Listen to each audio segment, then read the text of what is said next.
महाराज श्री, आज आपने हमारा ये इंडस्ट्रियल एरिया पूरा घूमे, देखा, आपके चरण हमारे इंडस्ट्रियल एरिया में पड़े, मार्बल नगरी में पड़े, और स्नो यार्ड भी आपने देखा, तो आपको कैसा लगा? देखो, सबसे पहली बात तो अशोक जी ये कि जहाँ भी साधु जाते हैं कुछ ना कुछ लेके आते हैं। तो जो वहाँ देख कर के प्रमेय मिला, जो देखने पर पहली बात अच्छा तो मुझे तो ऐसा लगा कि दूर से जो दिखता है वो असली नहीं है भाई साहब। वो स्नो यार्ड आप ले गए मेरे को, तो वो फोटो में तो ऐसा लगता है कि बर्फ है, वहाँ जाके मालूम चला कि सब मिट्टी है भाई साहब। वो तालाब देख के लगा, दूर से देख के लगता है कि हरे पानी का झरना, एक सरोवर है, पास में जाके मालूम चला कि वो तो भाई साहब तो कुछ और ही है। लेकिन ये मुझे अनुभूत इस बात का हुआ कि अगर व्यक्ति बुद्धि लगाए तो वो कुछ भी कर सकता है। चीज़ों को बदलना ये आना चाहिए। चीज़ों को अगर आपने सही ढंग से बदल लिया तो माटी भी सोना हो सकती है। और ये स्नो यार्ड की बताऊं मैं आपको, और यहाँ का बताऊं तो आदमी मेहनत से पैसा कमाता है और बुद्धि से पैसा बनाता है। तो आपने शुरू में पैसा कमाया मेहनत से, अब आप बुद्धि से पैसा बना रहे हो। महाराज श्री, मैं आपको बताऊं, थोड़ा सा यहाँ के बता दूँ आपको कि ये जो आप जहाँ बैठे हैं, ये एक दो छोटी फैक्ट्रियाँ पहले लग गई थी, उसके बाद में ये मॉडर्न फैक्ट्री पहली फैक्ट्री है जहाँ बैठे हैं अभी। और ये जो बाहर जो रोड है, ये सिंगल रोड होता था। सामने हम घर से स्कूटर पे आते थे यहाँ, तो सामने से बस आ जाती थी तो नीचे कच्चे में उतारनी पड़ती थी स्कूटर को, और झाड़ियाँ थी, और कोई चाय की छोटी सी केबिन भी नहीं थी कहीं, पूरा जंगल था चारों तरफ। आज आप देखिए कि करीब 15-20 किलोमीटर में पूरा एरिया फैला हुआ है, और दुनिया का सबसे बड़ा मार्बल ग्रेनाइट का एरिया है। और जब वो तब है जब यहाँ 1 इंच भी मार्बल नहीं निकलता है यहाँ पे। हाँ, 1 इंच भी नहीं निकलता है यहाँ, और ये इतनी बड़ी मंडी बन गई। देखो, ऐसा अशोक जी की कहते हैं कि जिस रास्ते से हाथी निकल जाए वहां सारे लोगों की भी व्यवस्था हो जाती है।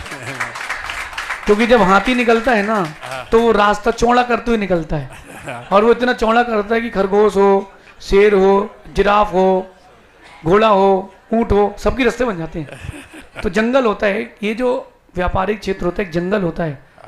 एक बड़ा व्यापारी आ जाए बाजार में तो सबके रास्ते खुल जाते हैं। बस वो जो मैंने आपसे अंदर कहा था ना कि हाथी ऐसा होना चाहिए जैसे आप हो, कि जंगल में पानी बरस रहा हो, और तो हाथी ने सबसे कहा कि मेरे नीचे आ जाओ, तो सारे जानवर हाथी के नीचे आ गए। पानी और तेज, जानवर और आ गए, तो उसने एक पैर उठा लिया, तो इतनी जगह और खाली कर दी, यहाँ और आ जाओ। तो और जानवर आ गए, तो उसने दूसरा पैर और उठा लिया, और जानवर उसने तीसरा और उठा लिया। तो भाई जितना मैं आश्रय दे सकता हूँ दे दो। आपने यही काम किया, और मेरा ये अनुभव है, आश्रय देने से उन्नति होती है। हमारी एक टीचर थी, वो मुझसे पूछती थी कि तुम बिजनेस करते हो? मैंने कहा तो बोले सैलरी अच्छे मन से बांटते हो कि बुरे मन से? मैं बच्चा था, 14, 15, 16 साल का। तो मैंने कहा मैडम दिल तो दुखता है, इतनी मेहनत से पैसा कमाते, और महीने के आखिरी में 1 लाख रुपए उस समय देते थे सैलरी, 2004 में सब स्टाफ को। तो मैंने कहा मैडम दिल तो दुखता है, 1 लाख रुपए देना पड़ता है। तो बोले कितना कमाते हो? मैंने कहा 3 लाख कमाते हैं, 1 लाख खर्चा चला जाता है। तो बोले बेटा अब अपना मानसिकता बदलो, तुम 1 लाख उनको खुशी खुशी दो। तुम 1 लाख खुशी खुशी दोगे तो वो पनपेंगे, और उनकी दुआ भी तुमको मिलेगी। आपकी तरक्की का भी कारण नहीं। मेरी सोच दूसरी है महाराज जी, उसको उनको 1 लाख दिए और आपने 3 लाख कमाए। हाँ, तो आप उनको 1 लाख नहीं दे रहे हैं, वो मेहनत करके 2 लाख आपको कमा के दे रहे हैं, समझा?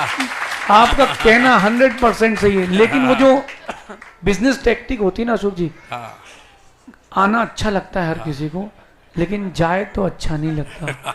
ये व्यापारी के मन में रहता है। तो जब मैंने उस बात को अपनी टीचर की सुना, तो मुझे लगा कि हाँ, पहले नैतिकता होना चाहिए।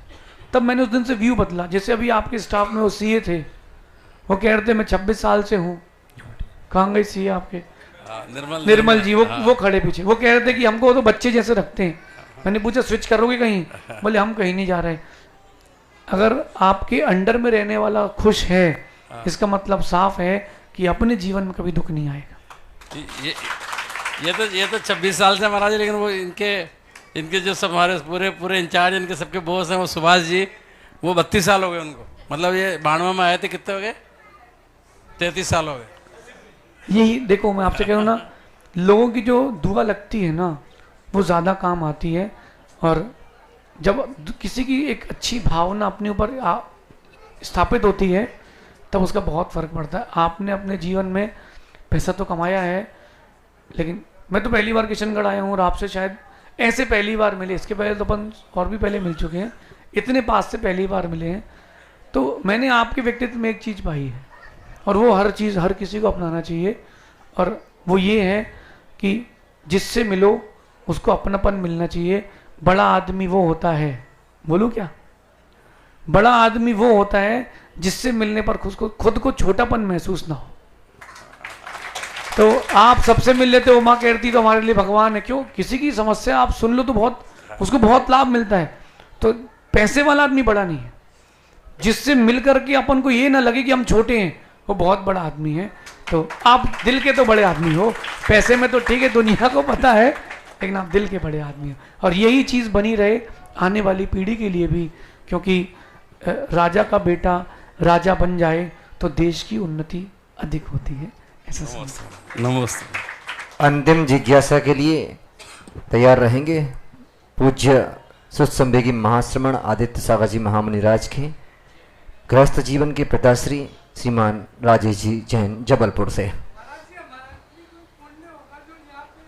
हाँ भैया, ऐसा ही है। अच्छे लोगों को अच्छी जगह मिलती है। भैया का प्रश्न है कि हमारा पुण्य होगा जो हम यहाँ हैं।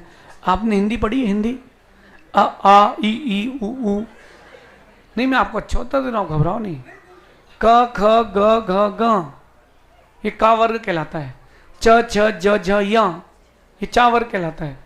तीसरा आता है टा वर्ग, ट ठ ड ढ ण। तो नीतिकार कहते हैं टेढ़े मेढ़े एक साथ रहते हैं, अच्छे लोग एक साथ हो जाते हैं।